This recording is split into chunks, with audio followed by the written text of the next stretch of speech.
নমস্কার বন্ধুরা, আশা করি সবাই ভালো আছেন। তো বন্ধুরা, এখন যে সিনেমাটা নিয়ে কথা বলবো, সিনেমাটার নাম হচ্ছে ককপিট, যেটা 2017 সালে রিলিজ করেছিল। ছবির পরিচালক হিসেবে কাজ করেছিলেন কমলেশ্বর মুখার্জি এবং ছবিতে অভিনয় করেছিলেন দেব, কোয়েল মল্লিক, রুক্মিণী মৈত্র, তারপরে অনেকেই অভিনয় করেছিলেন। তো এই সিনেমাটা নিয়ে এখন কথা বলবো। তো তার আগে আপনাদেরকে একটাই কথা বলবো, প্লিজ আপনারা যদি চ্যানেলটায় নতুন হয়ে থাকেন অবশ্যই আপনারা চ্যানেলটা সাবস্ক্রাইব করে নেবেন। আর যদি আপনাদের ভিডিওটি ভালো লেগে থাকে অবশ্যই আপনারা লাইক কমেন্ট শেয়ার করতে ভুলবেন না। তো প্রথমত যে আপডেটটা নিয়ে কথা বলবো সেটার নাম হচ্ছে, সেই ছবিটার নাম হচ্ছে ককপিট।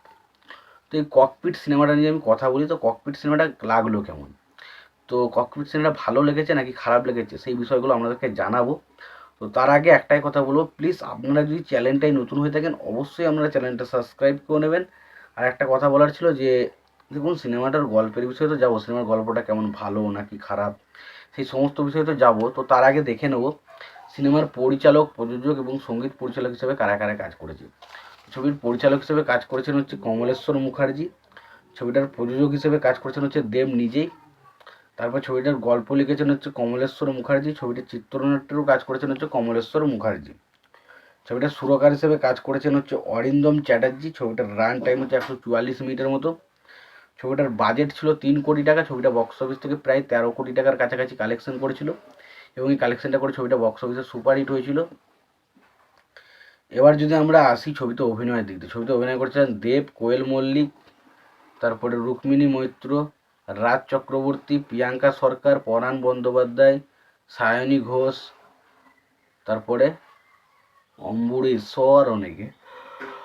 তো এই সিনেমাটা একটা পাইলটদের একটা বিমান যানের কাহিনী বলে, যেখানে আমরা দেখতে পাই যে একটা বিমান যান যাওয়ার সময় সেখানে একটা দুর্ঘটনার সম্মুখীন হয় এবং সেই সময় সেখানে থাকা যাত্রীরা কীরকম কী ফেস করে এবং তার সেখান থেকে পাইলটের ক্যারেক্টার প্লে করেছে দেব, এবং সেই পাইলট হিসেবে দেব কীভাবে সেই সমস্ত কিছু সমাধান করে এবং শেষ পর্যন্ত সে কীভাবে সেই বিমানটাকে একটা সুন্দরভাবে একটা এয়ারপোর্টে নিয়ে এসে পৌঁছে দেয়। তো এটা নিয়ে হচ্ছে সিনেমা, যেটার নাম হচ্ছে ককপিট। তো এর থেকে বেশি কিছু জানতে গেলে আপনাকে সিনেমাটা দেখতে হবে। সিনেমাতে পারফরমেন্স দেখুন, দেব এই ছবিতে বেশ ভালো কাজ করেছে। আমার কিন্তু দেবকে খুব ভালো লেগেছে সিনেমার মধ্যে। সিনেমাতে তার পারফরমেন্সের মধ্যে একটা ম্যাচুরিটি রয়েছে, তার কিন্তু যথেষ্ট ভালো অভিনয়ের দক্ষতায় ছবির মধ্যে আমরা পেয়েছিলাম। পাশাপাশি দেব এবং রুক্মিণী মৈত্র তারা কিন্তু ছবিতে বেশ ভালো কাজ করেছে। তাদের দুজনকে দেখতে বেশ ভালো লাগে এবং ছবিটাতে তাদের কাজও ভালো। ছবিতে বলে রাখি, পুরোনো দিনের একটা হিস্টোরিক্যাল গান আমি কলকাতার রসগোল্লা, সেটাকেও কিন্তু রিক্রিয়েট করে আনার চেষ্টা করা হয়েছিল এবং সেই গানটাও মোটামুটি সাফল্য এনেছিল ছবিটার মধ্যে। এবং বাকি যে ছবিটার মধ্যে যে গানগুলো রয়েছে সেই গানগুলো কিন্তু খারাপ নয়। তো ওভারঅল আমি বলবো সিনেমাটা কিন্তু বেশ ভালো একটা ছবি, তবে কিছু ভুল ত্রুটি অবশ্যই ছবিটার মধ্যে রয়েছে, সেগুলো নিয়ে আর আলোচনা করলাম না।